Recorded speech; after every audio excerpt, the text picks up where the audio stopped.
여기 있는 그림을 여러분 보시면 독특한 거 한 가지가 있습니다. 독특한 게 뭘까요?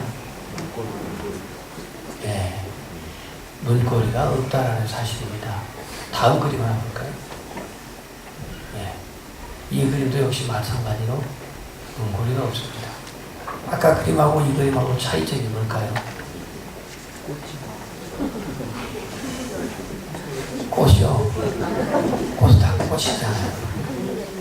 크기가 틀리다고요. 그렇게 너무 단세포적인 얘기 하지 마시고 다시 한번 그림 앞으로 나오세요. 네. 왼손에 등을 들고 있고 들고 있지 않죠. 똑같은 그림인데요. 여기는 예수님의 후광이 그 자체가 그냥 비치고 그 다음 그림에는 바로 등을 가지고 있다는 겁니다. 그러면 지금 저기 예수님 찾아오는 시각은 어디일까요? 밤입니다. 밤이에요. 저 그림의 내용은 지금 설교 시간에 제가 설명을 않겠습니다만은 찾아오신 주님이시죠. 문 밖에서. 결국 이분은 문 안 연다고 부시고 들어오는 그런 깡패가 아니시고 강도가 아니십니다. 은직은 10년이든 아니면 일평생이든 문을 열 때까지 기다리시는 주님이시죠. 빛으로 오신 그 주님, 어두운 밤 가운데 말이죠. 성경 66권, 이제 그림 그만 띄우세요. 저거만 보고 있으면 저희가 안 돌아요. 66권에 보면 예수님의 탄생에 대한 기록한 책이 있습니다. 마태복음에 예수님의 탄생한 기록이 나오고 누가복음에 그 기록이 나옵니다. 근데 이 마태복음에서는 오늘 우리가 마태복음 본문을 봤는데 예수님께서 만왕의 왕으로 오신 주님을 기록하고 있습니다. 만왕의 왕으로 오신 주님이 오늘 이 마태복음 14장에서 두 가지 이적을 행하시는데 그 하나가 오병이의 이적이고 또 하나가 오늘 불 위에 걸어오신 이적입니다. 인간으로서 도저히 할 수 없는 이적, 오병이어 물 위에도 걸어오는 이 초자연적인 이적을 주님이 행하신 목적이 뭘까요? 결국은 예수님은 이 땅에 인간으로 오셨지만 신적인 하나님의 능력을 가진 자로서 오셨음을 보여주고 있고요. 마태는 본문 14장 1절부터 12절에 세리 요한이 모기병 순교를 당한 내용이 나옵니다. 이 하나님이 보낸 선지자가 죽음을 당하는 그 암울한 그 사건에 오늘 예수님의 이 두 가지 이적을 기록함으로 인해서 하나의 반전을 이루고 있는 본문을 보게 되죠. 오늘 이 주님은 풍랑이는 그 바다, 칠흑같이 어두운 바다 가운데 고전하고 있는 제자들에게 찾아오신 그 주님의 모습에서 이제 앞으로 5일 지나 성탄절 맞이하게 될 우리들이 예수님께서 이 땅에 오신 목적을 이 본문 사건에서 우리가 유추하고 발견할 수가 있습니다. 요한일서 4장 2절 3절에 보면은요, 그리스도께서 육체로 오신 것을 시인하는 영마다 따라서 있습니다. 하나님께 속한 것이요. 하나님께 속한 것이요. 예수님을 육체로 오시는 것을 시인하는 자마다 하나님께 속한 것이다라고 말하고 있습니다. 예수님이 왜 성육신하여 이 땅에 오셨는가? 여기는 세 가지의 어떤 의미가 있는데요. 첫째는 하나님이 사랑으로 오셨다 하는 겁니다. 사랑. 두 번째는 하나님이 우리 역사 가운데 오신 겁니다. 이 세상 역사 가운데 오신 거예요. 그리고 성육신하신 주님은 하나님께서 인간과 대화하기 위해서 인간이 갖는 그 문화의 옷을 입고 오셨습니다. 왜 육체를 입고 오셔야 했습니까? 이 보이지 않는 하나님이 보이는 하나님으로, 그리고 인간의 죄를 대신 담당하기 위해서, 하나님의 공의를 실현하기 위해서, 그래서 육신의 몸을 입고 오신 주님입니다. 한마디로 말하면 하나님과 인간 사이에 중보자가 되셔서 하나님과 우리를 화목케 하시려고 육체의 몸을 입고 오신 분입니다. 이게 바로 성육신한 근본적인 목적이라는 얘기죠. 오늘 본문 25절에 보면 예수님께서 밤 사경에, 사경은 3시부터 6시, 밤 새벽 3시부터 6시인데요. 밤 사경에 예수님께서 바다 위로 걸어서 제자들에게 오셨다, 그렇게 말했습니다. 여기서 헬라에 보면은요, 제자들을 향하여, 영어는 포라고 그랬고 헬라어에서는 포로스라고 했습니다. 향하여, 제자들을 향하여 오셨다. 오늘 예수님이 오심은 도매금으로 생각하지 말고 온 인류를 향해 오셨다 하지 말고 나를 향하여 오셨다. 오늘 이 2000년 전의 현장을 지금의 현실로 끌어와서 오늘 제자들에게 향하신 주님은 나를 향하여 오신 주님, 나를 찾아서 나를 향하여 오신 그 주님을 이 시간 만나시기를 축복합니다. 오늘 이 밤을 만난 인생들을 본문에서 발견하게 됩니다. 밤. 첫 번째는 열악한 환경의 밤을 만났습니다. 왜 열악합니까? 일단은 앞뒤를 볼 수 없는 만큼 칠흑같이 어두운 환경이잖아요. 게다가 지금 이들은 풍랑을 만나가지고 앞으로도 나갈 수 없고 뒤로도 돌아갈 수 없는 그러한 사면초가에 놓여있는 이 환경이 열악한 환경 그 자체입니다. 예수님이 이 땅에 오실 때에 이 유대 땅은 그야말로 환경적으로 너무나도 암울했습니다. 너무나도 어두웠습니다. 너무나도 흑암이 가득했습니다. 첫 번째는 정치적으로 이스라엘이 로마의 식민 통치를 받고 있었습니다. 게다가 당시의 왕이었던 헤롯 왕은, 에돔 출신의 헤롯 왕은 이스라엘의 지지를 받지 못한 반쪽짜리 왕으로서 로마에 아첨을 하여서 그가 왕으로 올라왔습니다.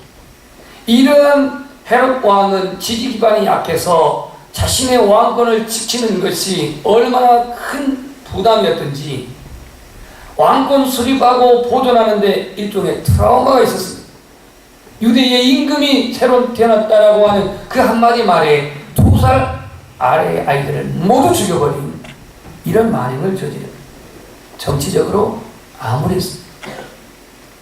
오늘 우리나라의 현실의 정치 그렇게 박지가 못합니다. 경제적으로 얼마나 흑암이었던지 예수님이 태어날 당시에 유대는 너무너무 가난해가지고 경제적인 공황이 되었습니다. 공황. 종교적으로는요, 말라기 선지자 이후에 400년 동안 선지자가 없는 영적인 공백기였습니다. 그래서 세례 요한이 등장할 때에 많은 사람들이 세례 요한을 추앙했었습니다. 종교적으로는 말라기 시대 이후에 선지자가 없었던 공백 시기로서 유대교라고 하는 종교는 생명이 없는 형식적인 종교였고, 당시의 종교 귀족이라던 사두개인들 성전세 받아먹으면서 부를 축적하고 제사장 가문들을 사두개파죠. 종교적인 특권을 누리고 있는 종교적인 암흑기였습니다. 심령은 메마를 대로 메말라버린 그러한 현장. 미래의 소망도 없이 유대 역사를 근근히 이어가던 그 시기에 메마른 땅에 단비가 내리듯 한 줄기 어둠 가운데 빛이 오듯 예수 그리스도가 오신 것입니다. 우리가 흔한 말로 영웅은 어디서 난다? 나한테서 난다고 그랬잖아요. 예수님은 당시 정치적으로, 경제적으로, 종교적으로 아주 어둡고 희망이 없는 그때에 이름도 없는 베들레헴은 알아주지도 않는 그러한 동네에서 주님은 오신 거예요.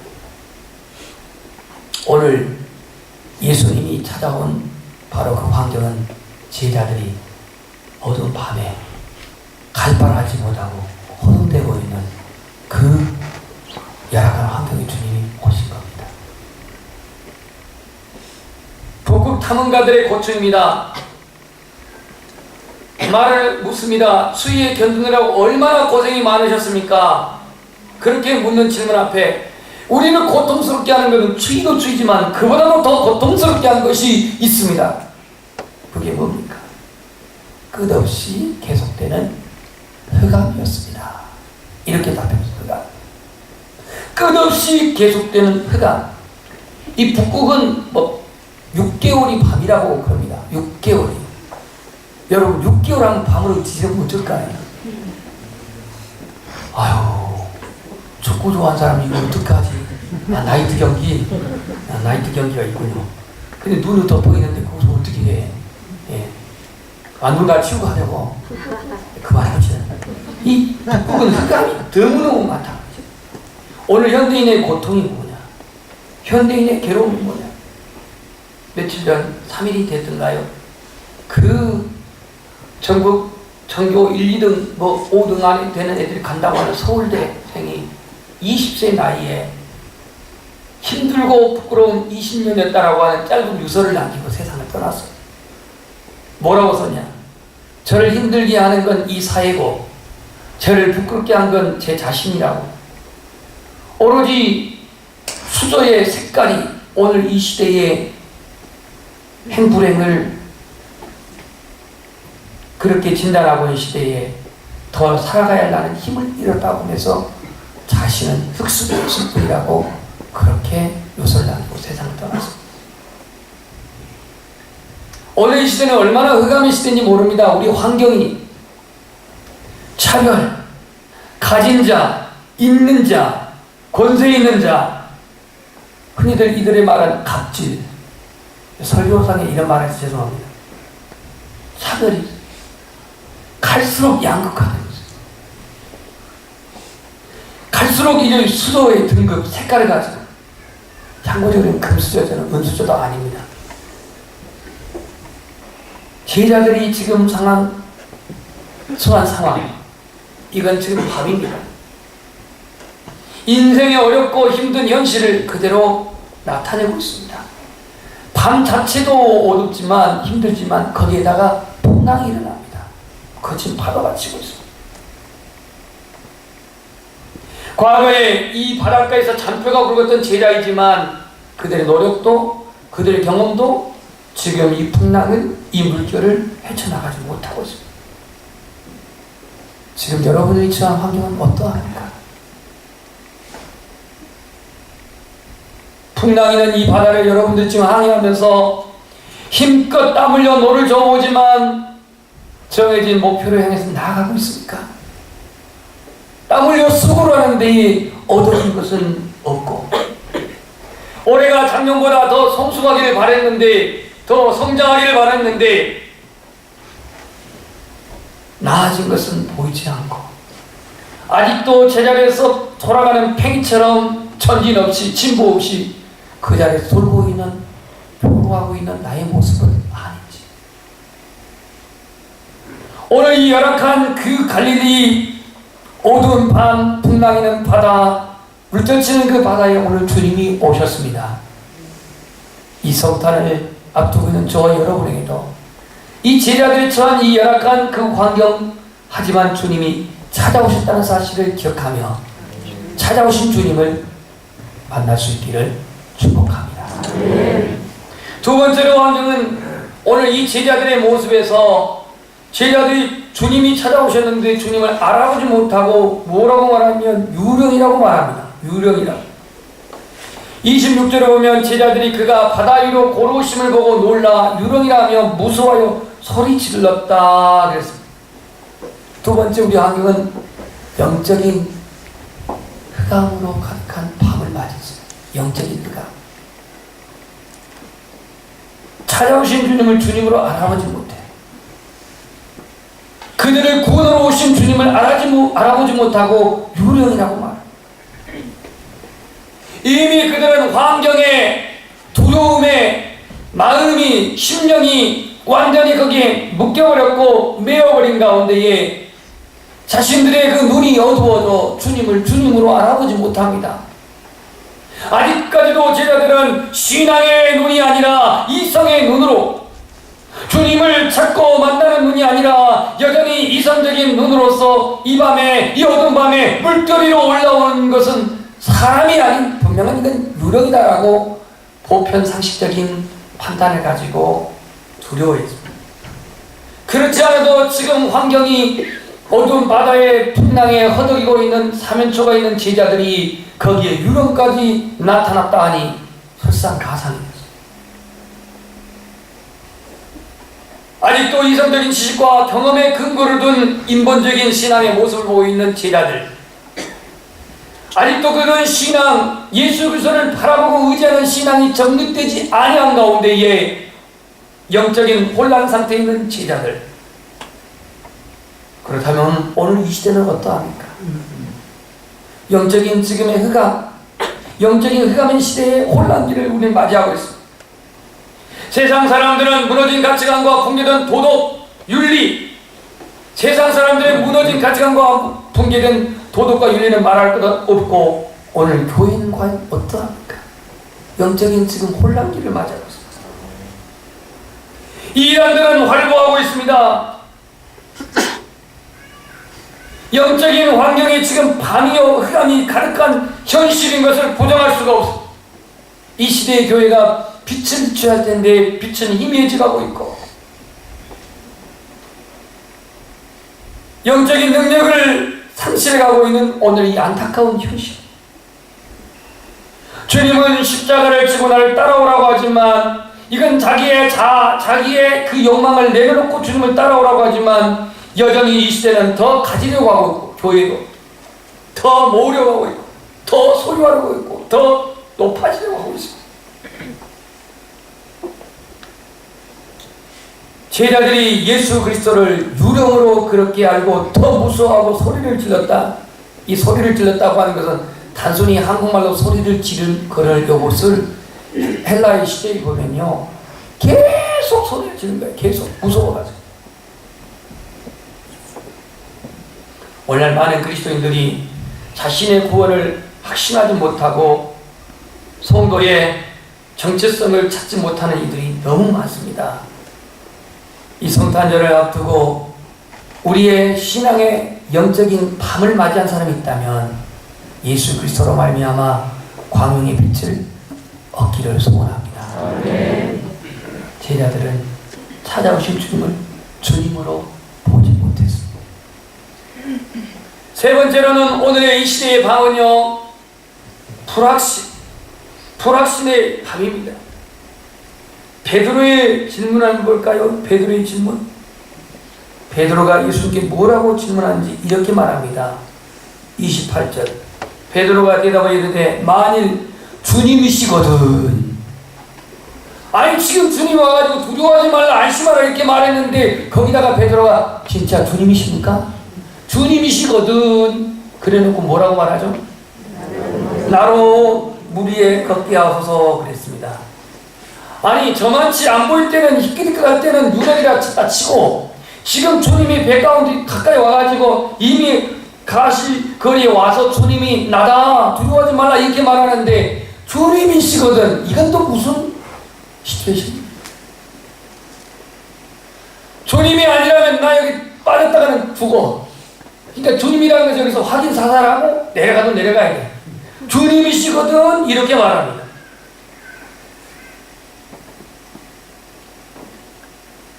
오늘날 예수 믿는 사람들에게요, 이렇게 한 130-40명 놓고 말하면은 아멘 그런데요, 개인적으로 말하면 대답을 잘 못하시는 분들이 있어요. 뭐냐면 오늘 예수님이 오시면 천국 갈 수 있어요? 그러면요 여기서 다 묻혀있으니까 아멘이해. 근데 1대1로 물어보면은 이게 아멘 해야 될지 노멘 해야 할지 이게 막 헷갈려.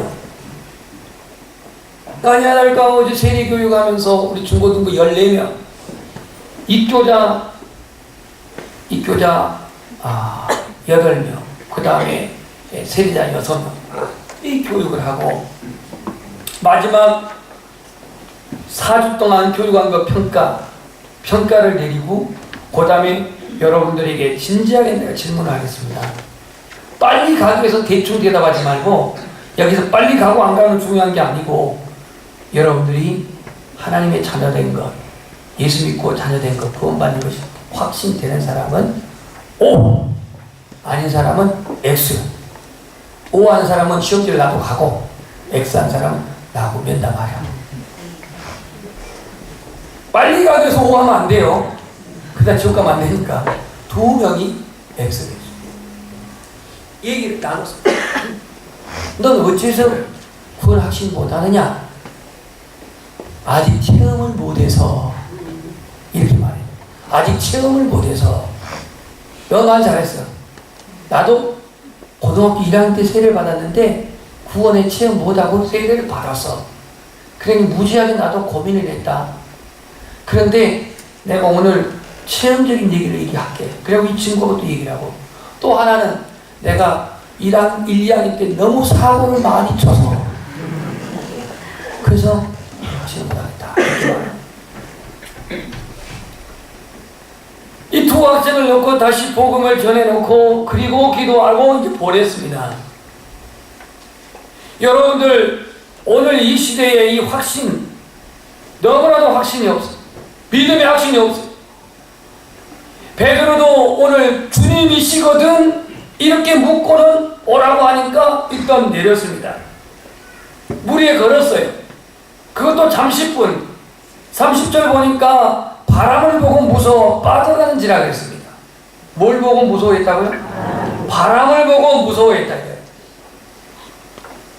오늘 이 제자 베드로의 모습에서 이 확신이 끝까지 가지 못하고 조금 있다가 확신이 무너집니다.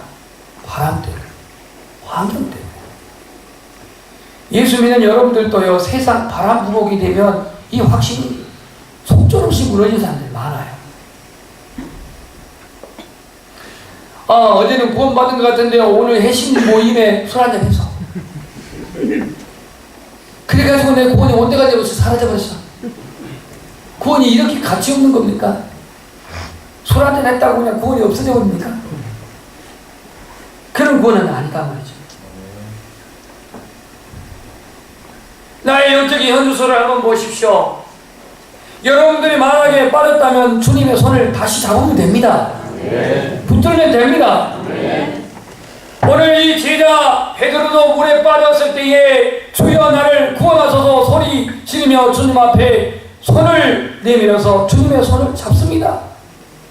내가 빠졌다면, 내가 실족했다면 주님을 부르십시오. 주님 부른 순간 주님은 와서 즉시 손을 내밀어 31절에 보면 그를 붙잡으셔서 빠져가는 베드로를 건져내십니다. 나는 실수했지만, 나는 실패했지만 나를 건지시고 나를 회복시키시고 나를 구원하신 분은 예수 그리스도입니다. 그래서 예수 그리스도 와서 건집니다. 아이고 나는 벼룩도 낯장이 있지 내가 한두 번 건진 바가 됐나. 아이고 이건 너무나 창피해서 말도 못해. 아니요, 주님은 창피하다고 말하지 않습니다. 오늘 우리는 죄악의 이 세상을 살아갈 때에 이 베드로처럼 주님 의지하지 못하고 주님 바라보지 못하고 주님 확신하지 못하고 바람 바라보고 풍랑 바라보다가 빠진 사람들이 얼마나 많은지 몰라요. 주님의 시선으로 주님을 바라보는 시선에서 멀어져서 죄악의 물결 속으로 빠져가는 사람, 쾌락의 물결 속으로 빠져가는 사람, 불신앙의 물결 속으로 빠져가는 사람들이 얼마나 많습니까? 여러분 세상에서 실수를 했나요? 실패를 했나요? 실족을 했나요? 못 잡은 그 손을 잡으십시오. 어둠 속에서 아직 헤매고 있습니까? 아직도 그 손을 내밀고 거두지 아니하시는 그 손, 주님의 손을 붙잡으십시오. 주님의 손을 붙잡으면 여러분 안에 있는 불안은 사라지고 평안이 올 것입니다.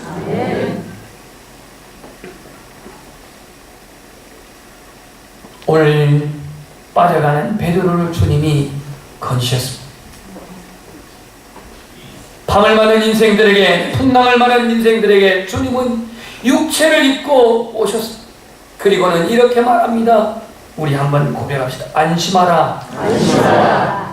내니 두려워하지 말라. 내니 두려워하지 말라. 예, 제가 내니는 이전 성경이고 나니 두려워하지 말라가 지금 개역 성경입니다. 주님은 오셔서 빠져가는 베드로를 건져주신 것처럼 두려워하지 말라, 안심하라, 나니 두려워하지 말라 이렇게 말합니다. 주님의 사명은 뭡니까? 첫 번째는 평안을 주신 겁니다. 불안한 제자들, 두려워하는 제자들, 사면초가에 놓여있는 이 제자들에게 평안을 주신 거예요. 그래서 요한복음 14장 17절에 27절에 나의 평안을 너희에게 주노라. 평안을 너희에게 주노라. 곧 나의 평안을 너희에게 주노라. 내가 주는 것은 세상이 주는 것 같지 아니하노니 너희는 마음에 두려워하지 말고 염려하지 말라. 근심하지 말고 두려워하지 말라. 두려워하지 말라는 366번이 성경에 기록되어 있다고 하는데요. 매일 두려워하지 말라. 건강이 좋지 않아서 불안합니까? 두려워합니까? 아직까지 사업이 오전되지 않아서 두려워합니까? 불안해합니까? 내 아내가 아직도 가정 가사에 그 빛이 있어서 아직 내가 자유롭지 못합니까? 주님은 제자들에게 오셔서 뭐라고 말하냐면 안심하라, 두려워하지 말라 이렇게 말씀합니다. 주님이 주신 은혜는 평안입니다. 주님이 주신 은혜는 구원입니다. 주님이 주신 은혜는 죄사함이요 주님이 주신 은혜는 임마누엘입니다. 임마누엘. 그래서 누가복음 2장 14절에 천사들이 말했죠. 지극히 높은 곳에서는 하나님께 영광이요 땅에서는 기뻐하심을 입은 사람들 중에 평화로다. 평화. 그래서 주님의 사명은 첫 번째 평안을 주시러 제자들에게 오셨습니다. 두 번째로는 오늘 30절 말씀을 보면 나를 구원하소서라고 베드로가 말했던 것처럼 주님의 사명은 구원을 주시려고 오셨습니다. 구원을 주시려고. 풍랑 속에서 험해 있는 제자들을 건지시고 구원을 주시려고 오셨는데 열악한 환경, 고난의 환경, 역경의 환경, 그러나 오늘 이 환경도 주님의 주권 안에 있습니다. 왜 주권 안에 있냐면 예수님이 제자들 배 태워서 건너편으로 가라고 보냈기 때문에. 보내신 분은 주님입니다. 그럼 보내셨으면 같이 가야지 왜 주님은 산에 올라가 기도하십니까? 그러니까 이 거친 바다의 환경도 이 우주 만물을 주관하시고 다스리시고 지금 통치하시는 그 주님 안에 여러분 안에 환경적인 모든 여건도 그 섭리 안에 있는 겁니다. 때문에 오늘 제자들은 고난을 당했지만 그 역경을 당했지만 그 역경의 고난의 환경도도 하나님의 주권 안에 섭리 안에 있다는 사실을 여기서 발견하게 됩니다. 그 환경 속에서 제자들의 믿음을 훈련하고 그 환경 속에서 하나님의 전능자이신 예수 그리스도를 나타내고 있는 것을 본문에서 발견하게 되죠.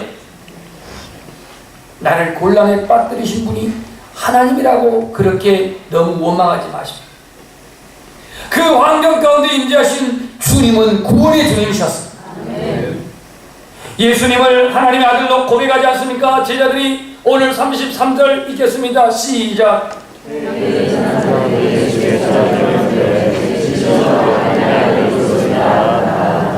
아멘. 진실로 하나님의 아들로소이다. 그래서 이 체험을 하고 배에 있는 사람들이 예수님께 절했다 그랬습니다. 이건 하나님을 예배한 오늘 이 자연을 다스리고 통치하시는 그 예수님은 바로 하나님이셨습니다. 그 앞에 제자들이 절했다 그랬습니다. 제자들에게 오신 주님 예수님의 세 번째 사명은 뭐냐? 임마누엘, 함께 하시기 위해서 오셨습니다. 임마누엘.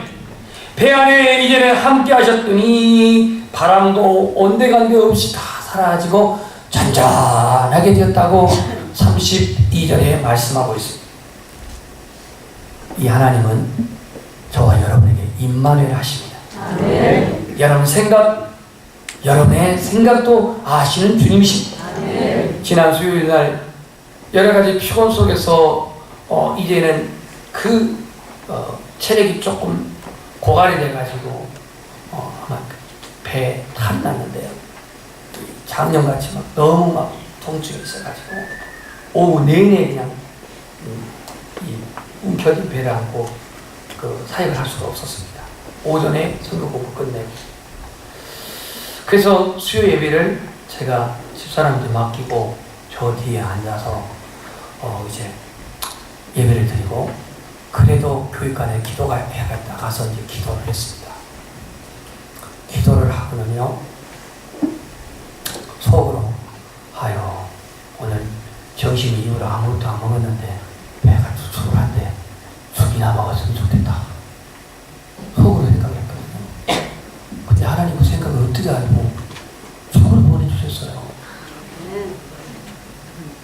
여러분들 목사님 죽 먹었다니까 기억합니까?